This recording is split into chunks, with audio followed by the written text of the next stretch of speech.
My voice is starting to crack. What is up, Profitable Stylist? Hello, good morning, and Happy New Year. It is the end of 2023. We are bringing in 2024.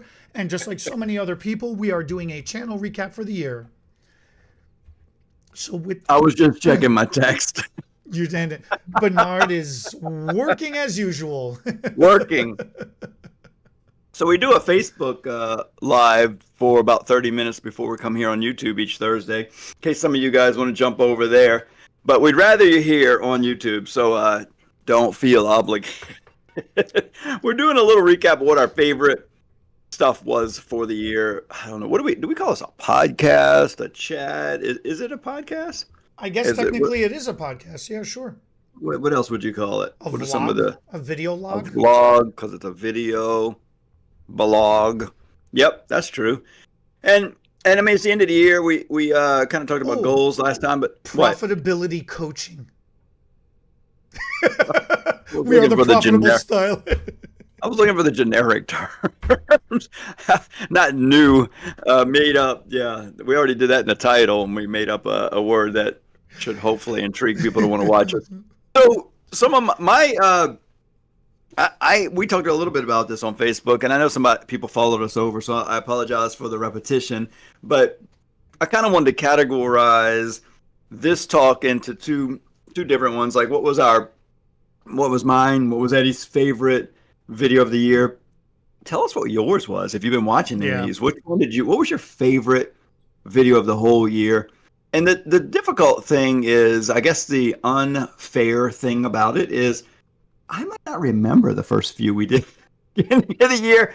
That if we went back and looked at the list, I might be like, oh, that was a good one. That was a good one. But the ones that are more recent do stand out more. So I apologize for that. And I feel like the social media one with Jude Grayson was what I'm working on these days. I'm trying to understand and work social media a little bit better, because I feel like the first half of my life was all taking, learning, trying to figure out this world in the industry I'm in. And then the second half of my life, I'm trying to give back a lot more. Now, you can do that on a yearly or monthly basis. A lot of you guys can give back more often. I remember in the early days, I hired a hairdresser who, this is revolutionary to me. He puts this piece of paper together, and it was a marketing advertising piece. And I had never thought about this before. It didn't have any discount in it. It didn't say 10%, 20%, 25%. I thought anytime you do marketing, there must be a discount, something to entice people to come. And this was revolutionary to me, because what he did, it was during the years when, on the tail end of when AIDS was a big thing, and people were doing marches and fundraisers and trying to help AIDS victims out. And I think it was even probably before any of the close to or possible cures or life enhancing drugs that they had to make it not so bad. So he did a lot of AIDS walks, fundraisers. He did other giving back to the community things, and he listed those things. And he said, hi, I'm blah, blah, blah. I would like to do your hair. Here's my price list. And these are some of the things I do to give back to the community. Hope to see you soon. And I was like, so instead, he just appealed to the part where he gives back. I'm giving back to the community. Come and give me money and get your hair done. I guess that was the trade-off. That's the best I understood it. But basically he's saying, I'm real good and I'm expensive. You'll love your hair. Come see me. And I thought, oh, that's interesting. I'm good and I already give back to the community. So I'm not giving you a discount to come. That's how I saw it. I'm like, wow. And it worked. People would come. And it was revolutionary to me. Just tell people you're here and what would get them to come? I guess that you give back or that you're good might be the bragging rights kind of thing. But how did I get off on this tangent? I don't know. You remembering things. You were trying to remember the earlier part. I remember. It's the give and take. You remember the earlier part of your life. Yeah, right. Giving and taking. So he was giving and taking within the same year, or receiving might sound like a better word. But at this time in my life, I feel like I've taken a lot more than I gave in the first half. And so now I'm kind of enjoying helping hairdressers figure out their path, their journey, like that different style of marketing. You don't have to always give a discount kind of thing. Go to hair shows, learn something, focus on something. You know, I love those topics that we get to help people grow and become more profitable, hence the name Profitable Stylist. So for me, watching, listening and asking questions with Jude, trying to figure out the difference between, I'll name a bunch of things, and I bet you a lot of people watching won't know the difference in them. As a matter of fact, I recommended Jude, I sent a link of this video to somebody in Arizona like a week or two ago, and her first text question coming back was, do you think I should be doing this stuff on my personal profile, or maybe, or should I be opening up something else to do this in Facebook? And I thought, that's exactly what the whole video was about. That was the whole video was about. So the fact that she, and I'm not criticizing her, I'm using it as a learning experience for us. That proves how uneducated or how not understanding the majority of us are about what the social media is so complicated. Profile, page, group, stories, reels, shorts, you know, Facebook, YouTube, TikTok, Instagram, and then a few more. And so it's like, which one do you do? For what reason? How do you do it? Pictures, videos, or just words?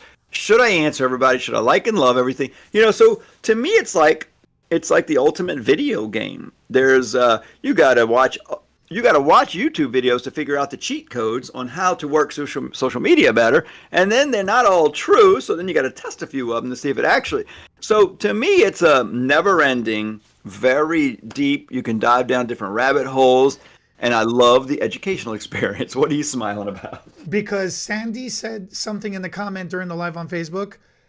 The name of the video game right now that you're playing is called Algorithm. Isn't that the truth? So when somebody says, hey, Bernard, do you play any video games? You say, yeah, Algorithm. And it changes.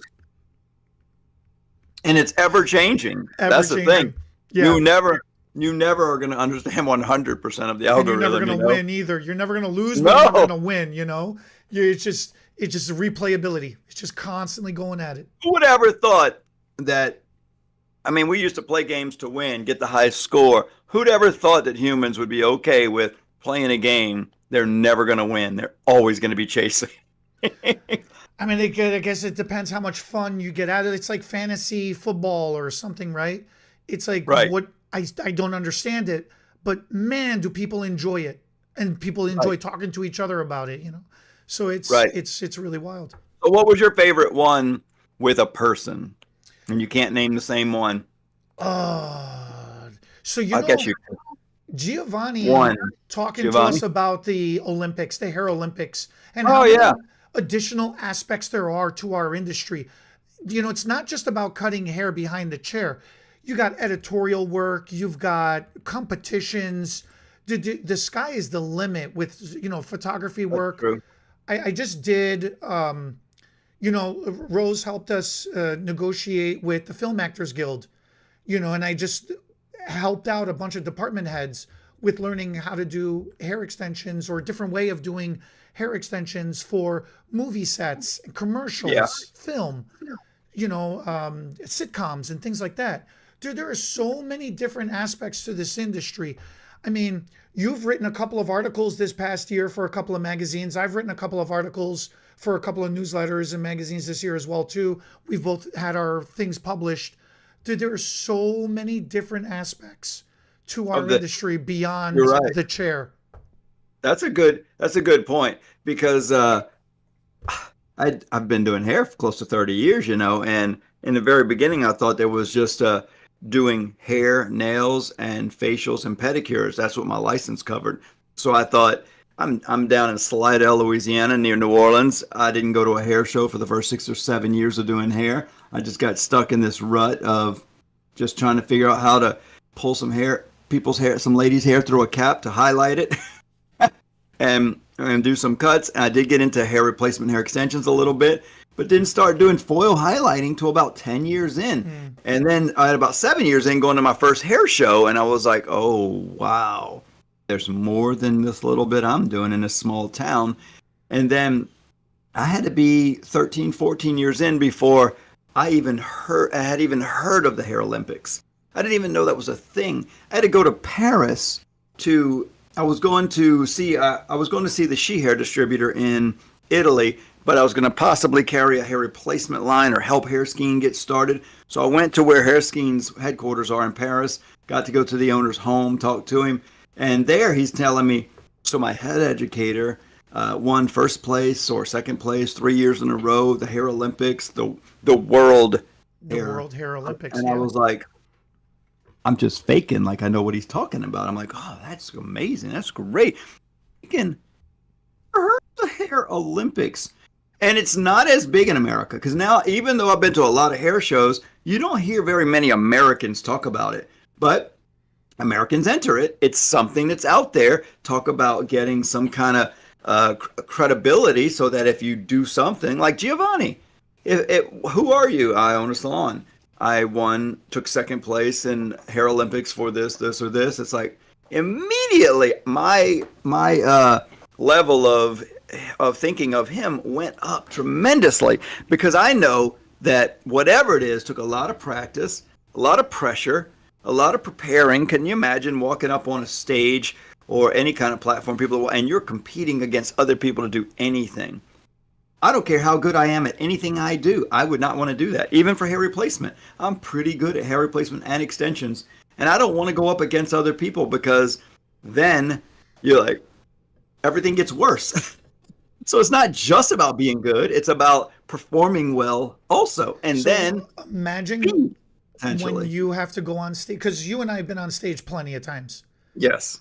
So you know that couple of minutes before you're about to go on stage, and you look out the curtain and you see that audience, and that audience is just large. And I'm talking about large audience. I'm not talking about, and then you throw up 50, 100 people. I'm talking about hundreds of people into the thousands. I get it. Right? Yeah. Now you have that feeling, and then across from you is the person you got to go against. Add that in there.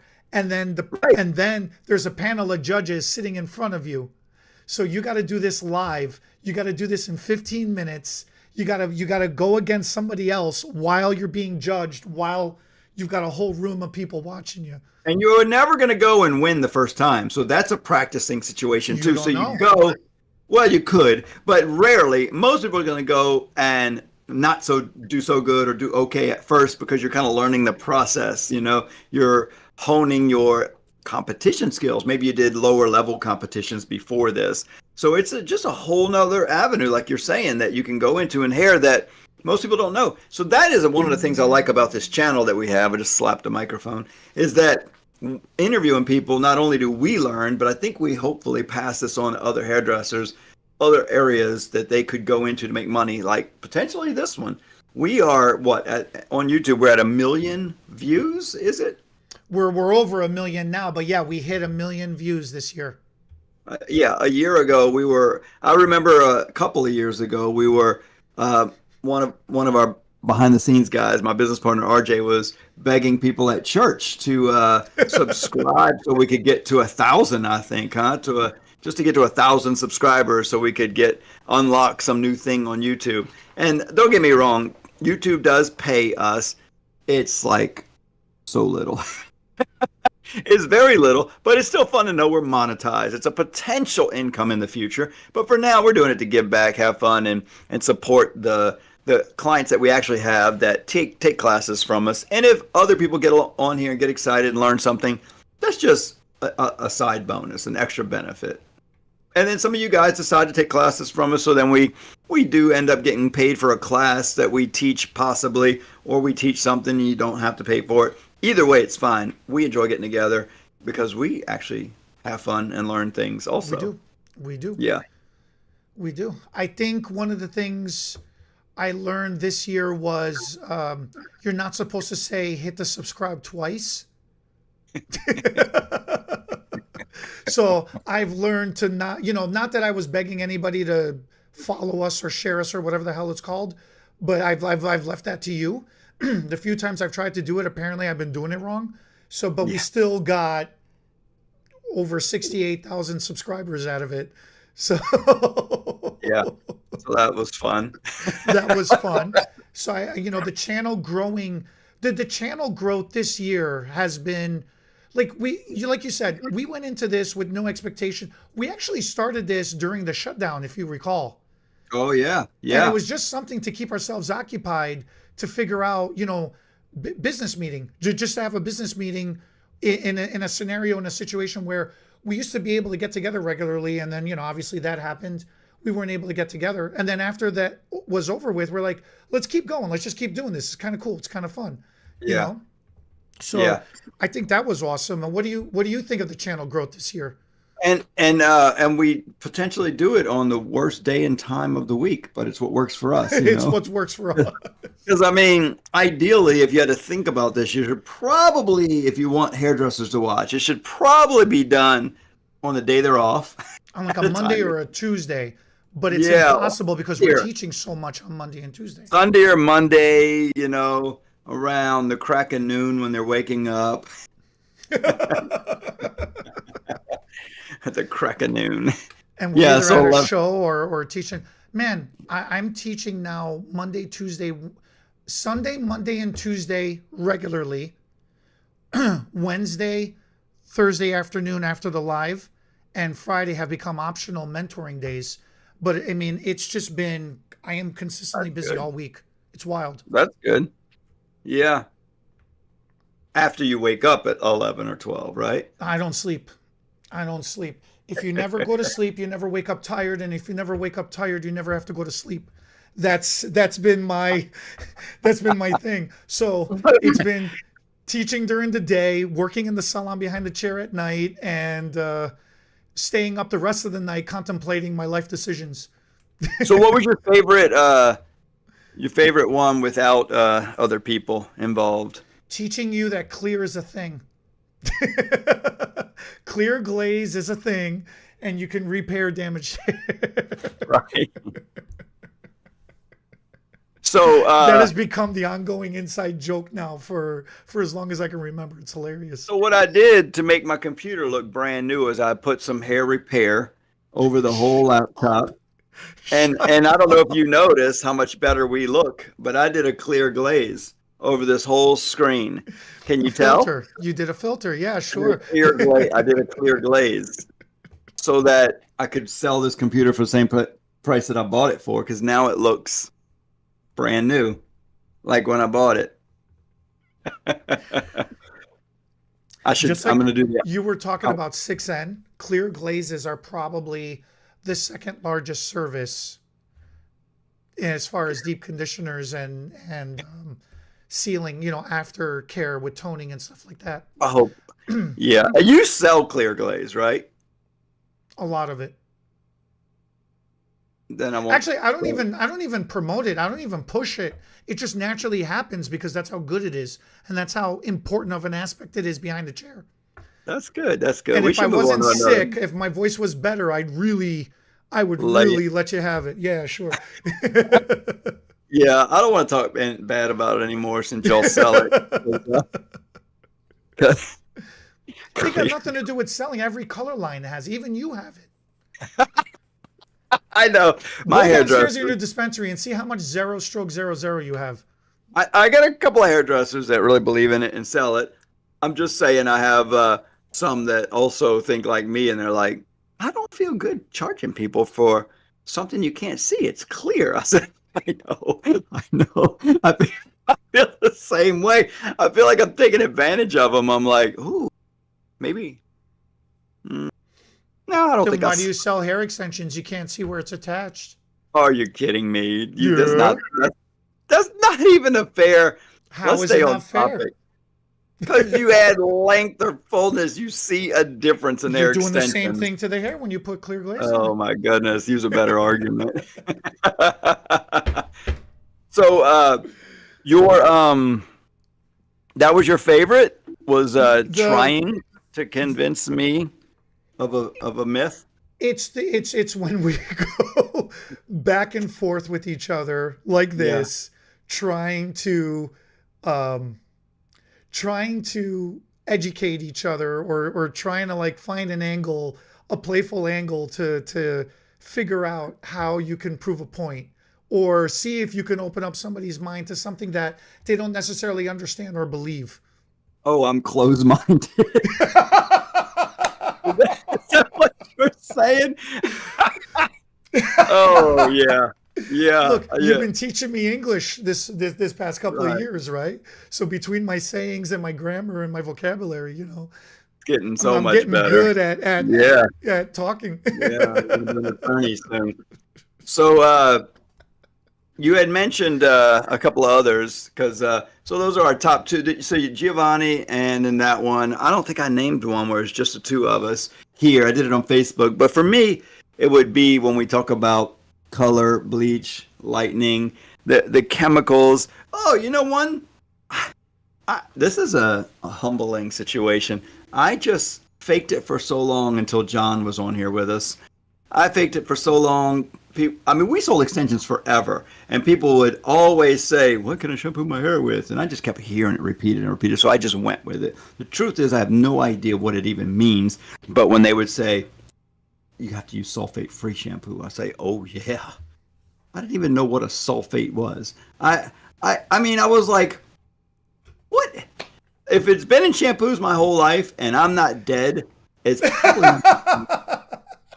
it's probably not that bad for you. Why all of a sudden are sulfates? I just figured, oh god, it's just more of these things. Like we can't have fluorocarbons in the cans, we can't have sulfates. They just keep taking stuff away till a bottle of shampoo is just going to be water, you know. And so I just went with it because some things you just can't argue. The masses believe something like repairing hair is a thing. So I thought, you know what? You and John are on the thing with me. And I thought, let me just come on. Let me go ahead and come clean with this one. I don't know what sulfates are. So I said, so you know what? I don't even know what sulfates are. And what is it? I bet you there's a lot of people out there just like me that are like, yeah, just don't use sulfates because that's what they say, but I don't know what that is. So John explains, and it was such a great explanation. I thought it was so simple. He said, it's the suds in your shampoo. And I'm like, what?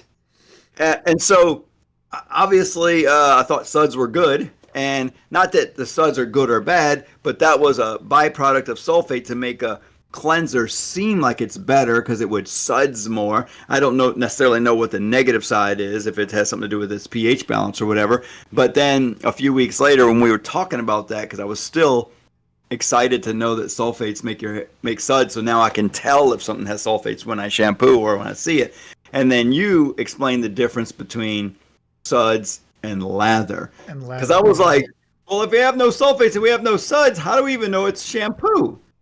And then you were like, no, you still see some white stuff. It's just not as bubbly. So it was a difference between a smooth, thin white lather that would be maybe tiny, tiny bubbles that would make a white, creamy looking film or whatever in the hair compared to a bubble bath on your head. So I thought that was a big learning curve for me to understand sulfates, lather, and suds.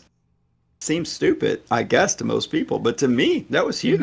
No. Learning something is exciting and it's fun, and being able to get over your like I say this a lot. I mean, both of us say this a lot, but especially me. I love making mistakes and I love not knowing things because I am hungry to figure it out. Right. And this is my speech, I give it all the time. Being nervous is a great position to be in I think in life in general, but specifically as a stylist and to become a profitable stylist, to be nervous is a great thing because it puts all your spidey senses on high alert, That's true. That's you are true. paying attention to everything. But if you're scared to ask a question because you don't know and you feel like you're going to get made fun of or somebody's going to look at you in a negative light, it cripples you. Fear is a very crippling thing. Yeah.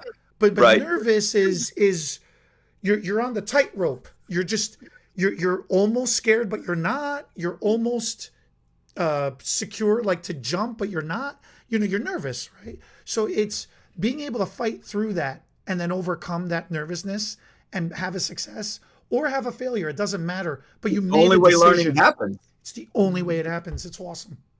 Right. And so I get this from my dad, and I kind of pass it on to my kids when we're having trouble making a decision. He says, just make one. And I'm like, I don't know which one's right. He goes, it doesn't matter. Make it. Most of the time, you can change it or fix it. I'm like, oh. Because if you do no decision, you do nothing.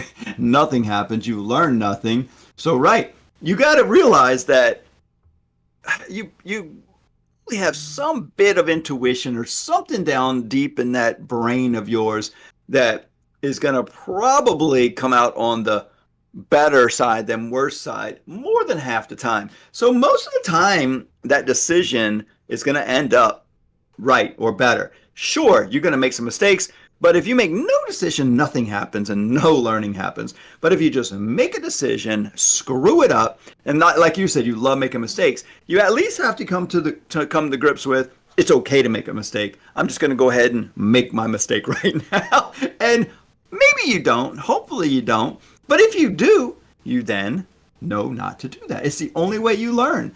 I mean, I'm on the side is for fun. I'm a beekeeper, and so many beekeepers will not do the tedious things like making new queens. Some bees end up dying when you do it wrong. You know, you sacrifice some bees. It's the only way to learn in beekeeping is to kill bees. Nobody talks about it like that, but every mistake you make kills a handful of bees, and you're like, oh God, I didn't really want to kill them, but I can't help multiply them unless it's what modern medicine is, right? When they're trying to figure out how how to practice, they don't call it a profession.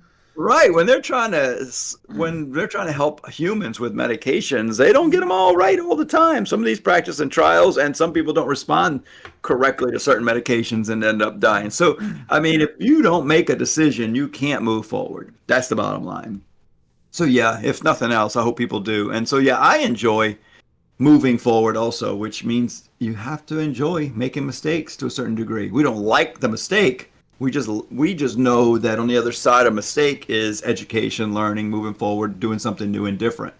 So yeah, I've started to love the excitement, because I call it excitement because nervous. I think I heard somewhere one time, I'm not even sure how true this is, but nervous, like if you were to measure the things going on inside your body when you're nervous or when you're excited, the body is acting very similar in both situations. Okay. So if you're excited about something, heart rate's up, adrenaline's flowing, certain things are firing in the brain. And so I think that you can tell yourself like you're excited instead of nervous because it's very similar, I don't even know what to call it, things going on, you know, everything feels wrong or right.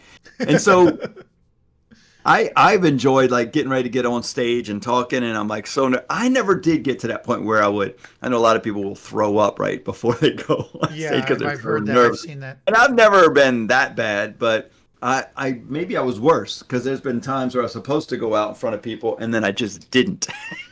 Like, nope. Can't do it. And so I've seen people do that, and I was that way for a long time. So I know that if I can get over it, anybody can.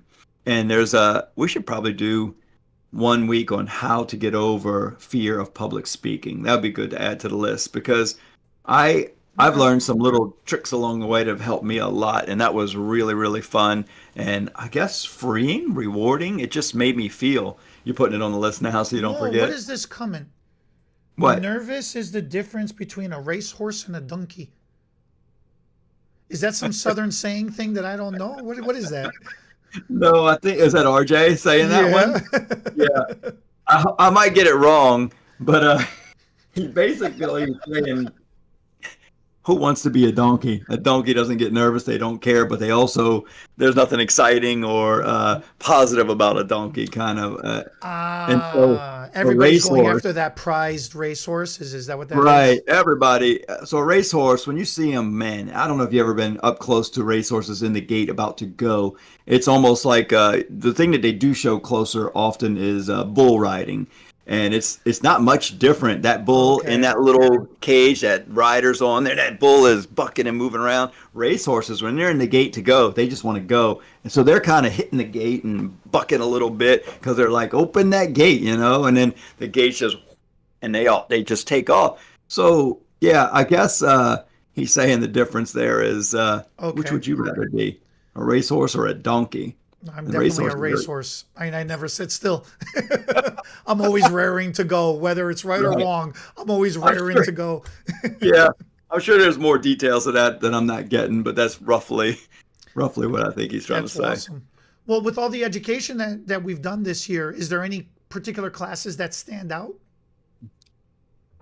Oh, classes that stand out. The ones that I enjoy the most, I've not done the most of. And I think doing extension classes has always been fun. But a couple of times I've done, and by accident because people show up, they already know a lot. And so I'm doing some version of advanced. And advanced hair extension education, something I probably should do more of. I don't give myself enough credit. Jude keeps asking me to do it, and then he says, "Do you have enough techniques that?"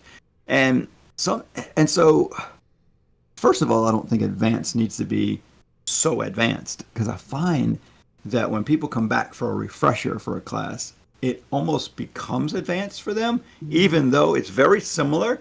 But now they've got a little working knowledge, they've tried it a little bit. So even the basic regular class makes more sense now. They're like, oh, that's why this much hair. Oh, that's why you pull it from there. Oh, that's why you hold it at natural fold, hold the tool at the right angle. Or even if you're heating up keratin, that's why you do all the. So my favorite thing to do is to teach people with a little bit of experience, because the first classes of people that don't know anything about anything, and they kind of look like you do right now when you're teaching, they're just like nothing.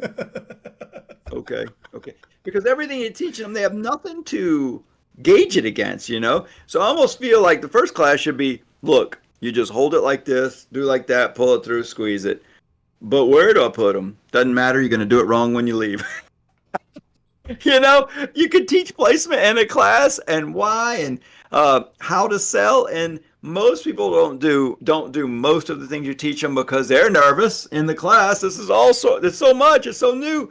I feel like a basic class is always more advanced than it should be for a newbie. But you want to give them their money's worth, and you give them the videos to back it up. So to me, the thing I enjoy most is when we go to these hair shows and we pull a few people like Holly and her staff in with us, and then they're teaching with us, but they're also learning because we've been to multiple hair shows, done multiple classes. So somebody like Holly, who's buying a lot of hair, making a lot of money, when she says, "Oh, that's a good idea," she's learning from me. That's exciting. I mean, I remember the first time backstage at a hair show, Sandy, when she cut the keratin bond down across the plastic and the keratin and got 5 at one time. Yeah, yeah. It was like, what? Where did you come up with this? It was just seems so simple now, but that was mind blowing at the time. So I just like getting together with other stylists that are already experienced and then learning from each other. But even if I'm doing the one teaching, it's funny how me doing the teaching, passing on some advanced techniques, feels just as good or even better than learning them. I don't know. I love the giving part. So that's a lot of fun for me. And then she brought stylists that had a little bit of experience that you got to share some things with too. It was fun. Yeah. Yeah, that was fun. So most memorable moment of the year is you getting nervous doing my wife's extensions. Wow. You did not. You set me up for that one. I feel like you set me up for that one. I did not at all. I did not. We I were didn't know okay. you'd get nervous. I didn't even know that you would get nervous. I just thought, just do her extensions. There you go. Put that weft on my wife, and you're like, and I didn't even know till later. You were like, oh, So okay, for this is what happened, people. you got to give a little backstory. Huh? Yeah, because we're at the America's Beauty show in Chicago. It's the largest show in the Midwest. Okay, we're in a classroom. We're about to, we're teaching the onstage hair extensions. Bernard brings his wife Vincy, and it was very last minute. I don't even think you were planning on using her as a model, or I don't think My she was wife has planning. never wore hair extensions, and we've been married 20 years. She just never really needed them, didn't want them. She just thought it's going to be upkeep. If I ever need them or want them, you're there. So you're the backup plan if I ever want or need. But she had pretty long, decent hair, and I was going to use her as a backup model at the show, and I ended up needing her. I think I put some hair in her head already, and I was going to have you do the No, next one, right? No, no, nothing yet. there was I part nothing of in her hair yet.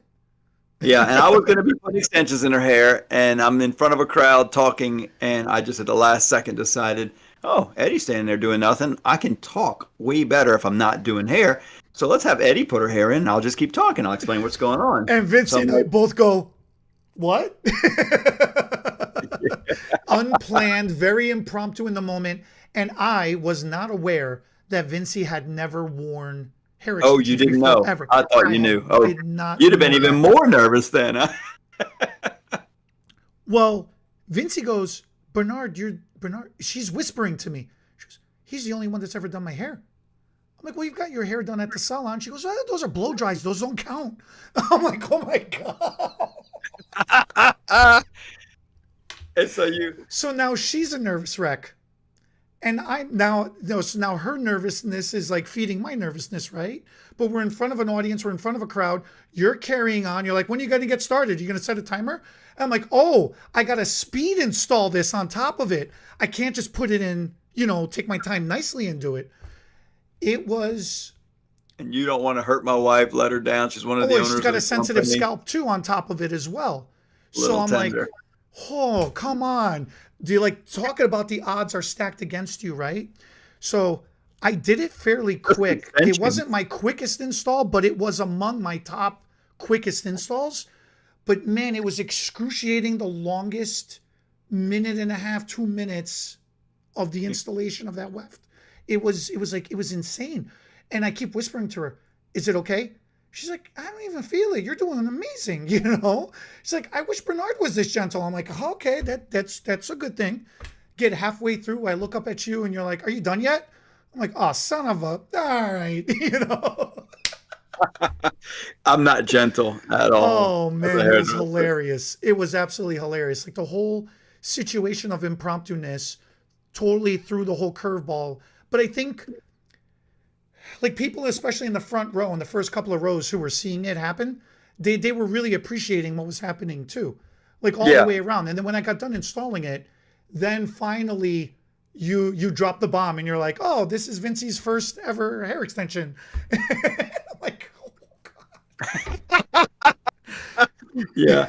So that's what I love about what Jude brought to the table for that hair show and the next weekend's hair show is that at night, when we're all sitting around talking, drinking, reminiscing of the day, he would ask what was the most fun or the most challenging or rewarding, or what was your high or low, whatever kind of real deep emotional probing question about the day. And I think that's one that came up for you. And he was like, Bernard, you got to hear this. And I'm like, you get this out of people. He asked the right questions in the evenings to get answers out of people, that are really heartfelt, sometimes some tears or some fear or whatever. And I thought that is interesting, kind of taking stock in what happened during the day by talking about it in the evening with the right questions. I learned a lot of that this year from him and others. It was amazing how he asked those questions. So he played the high-low. What was your high of the day? What was your lowest point of the day? And it made you really reflect on it, right? And on that I think day, your high and low was doing Vincey's hair, right? Was doing Vincey's hair. Both my high and my low was both doing Vincey's hair. Yeah. And it was so intriguing to everybody sitting there because then Jude, like when I said that, Jude had like the biggest smile across his face. He goes, would you mind explaining it a little bit more? Like, would you mind sharing a little bit deeper? He had the biggest smile on his face. And I'm like, I don't know what the hell he's smiling about. But I'm like, yeah, Because he could see the passion coming out, the emotions. He loves emotions. That was the whole thing. It was like. So you started crying? No, yeah, right. I was crying. On the inside, I like rock myself to sleep. It's the reason why it was the high and the low is because at the end of the day, yeah, we've achieved everything we have in our careers and we're achieving that much more. and we're always moving forward, and we're always telling everybody to push forward, right? And I'm always giving the speech about the nervous and the scared. But at the end of the day, I still feel like I may be semi-mentoring you sometimes, but I feel like you mentor me a lot of times. So there's that level of mutual respect that we have for each other. But I do look Right. up to you, you know? And I've always done that from day one. It was like in New York when you were telling me I was putting my bonds in the wrong way at the She Educator certification thing. Ever since then, I was always like, I'm gonna show this guy what's up. And like doing, and then Vincy being your wife, I just was in my head. I went in my own head. I'm like, she's not a regular, she is a regular person. Like I should just treat her like a regular client. But I was in my Right. own head. I'm like, it's Vincy. So she's more important than Right. anybody Oh, else, I get right? it. All in our heads, right? It's all in our heads. So then I'm sitting there doing her hair and I'm like, okay, it can't just be great. It's got to be the best one I've ever done. It's got to be better even than Carmelina, my own wife's that I do. You know, like I got to impress Bernard and I got to do Vincy Right. right. Like it was the craziest thing. So that was like the lowest part of my moment. But then afterwards getting done and seeing like later on seeing her smile saying she liked her hair, and after the class was over having you look at it afterwards and saying, wow, you did a really good install, good job. And I'm like, yes, you know, Better than New nailed York. it, right? Like it's right. Yeah, better than New York. Like that sense of accomplishment of getting the compliment, you know, getting the approval.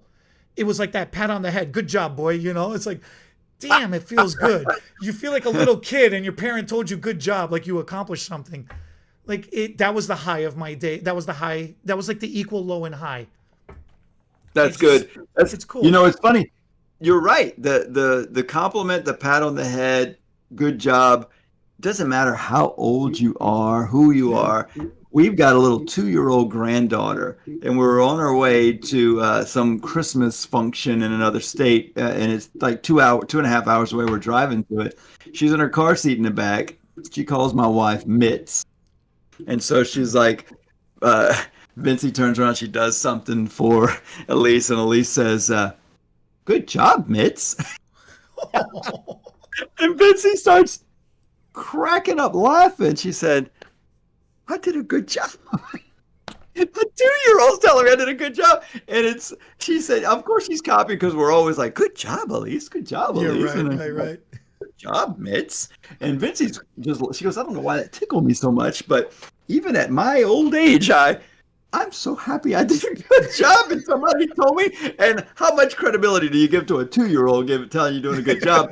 But the words still work. It's just words. At some point, the power behind the words mean more depending on who's saying it, when, and where.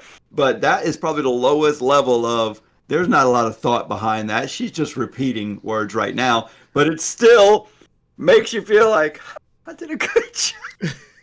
I think that's what was so funny about it is Vincey was like, wow, that really does feel good, even from a 2-year-old. So, That's yeah, I can hilarious. see. Yeah, it works. It works. How are we wrapping this day up? We have Well, no official list today, huh? Do we we have have any no comments? official list. I think we're going to wrap this up with saying it's been a lot of fun doing it this year. It's been interesting. The one thing I was not prepared for, and I've been struggling getting a handle on this, is having people come up to me and say, I watch your guys every week. I love watching you That's guys fun. every week, right? And Right. it always throws me off. It always makes me blush a little bit or get embarrassed a Right. little bit Right. because it's you and I doing this, but it's a billion people watching us or like a million people watching us, you know? So I appreciate it. It actually keeps me motivated to keep doing better week after Yeah. week after week. So I think that's pretty cool. Um, I'm still just excited to do this every week and still just as anxious to do it every week as I was from the very first one, because like you guys all don't see this. Bernard, you see this all the time. I'm cussing up a storm. I'm all stressed out. I'm like, come on, connect, work. I'll do it. Trying to do Yeah. all the things behind the scenes to get us live. So I think that's cool. I really appreciate everybody enjoying what we're doing. It does matter. The comments help. I do read them all. I don't comment on all of them as much as you do, but I do read them all too, and it's awesome. I love the Yeah. feedback. Yeah, now that you mentioned that, I like that too. Just last week, a girl wanted to talk about, she was thinking about getting our extensions or another company's, and Rose, our sales girl, said, did you want to talk to so and so? I said, sure, I'll call. So I call, and I feel like a regular person, but I am not a regular person to her, because I called and she answers, hello. I said, hi, this is Bernard with On-Stage Hair Extensions. She goes, oh my God, it's Bernard. And I said, you must have seen a couple of my videos. A couple? I've watched all of your Right, videos. right. And I was like, oh, that's cool. So yeah, then I thought, that's funny. So now I have to admit, it does make the sales pitch a little easier. They've seen all my videos. She It's knows been making the everything. classes a little easier too. I don't have to Yeah, prove so much in the class, right? right. So Which is now it's so like, funny. yeah, so she just, all she really needed to do was hear from me. Oh my God, the guy that makes all those videos has time to speak to little old me. I'm getting in, and I'm thinking, do you have any real questions? Because I can You're help. I right. can really help. I can really help. And one of those helps was I didn't sell her anything. I mean, it was a situation where she moved to a new town, barely got a clientele, has about 300 friends on her Facebook profile that were mostly from the old town she moved from, and so many states away. And I was like, you know what? Maybe getting certified right now and starting practice extensions is a good thing. But you know what you first need to do? She's the one I sent the link of us with Jude on here.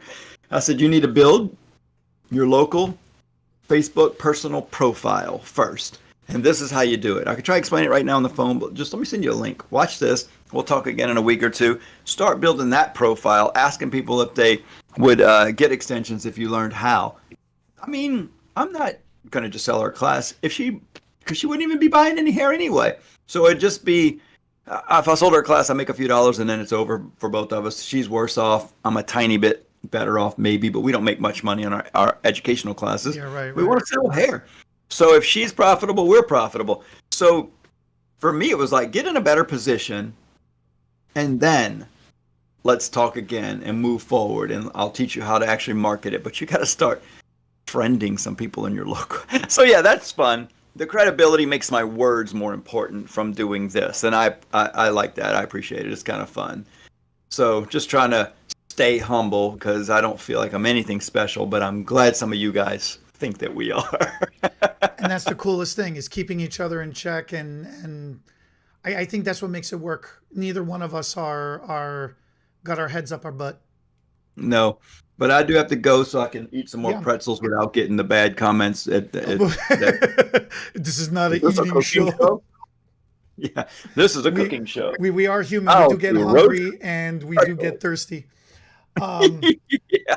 let us know what you all think. Thank you for watching. Thank you for spending the year with us. We're looking forward to next year as well too. Let us know what your guys' favorite video was or memory was from this year, and we will catch you all next week. Happy New Year, everybody.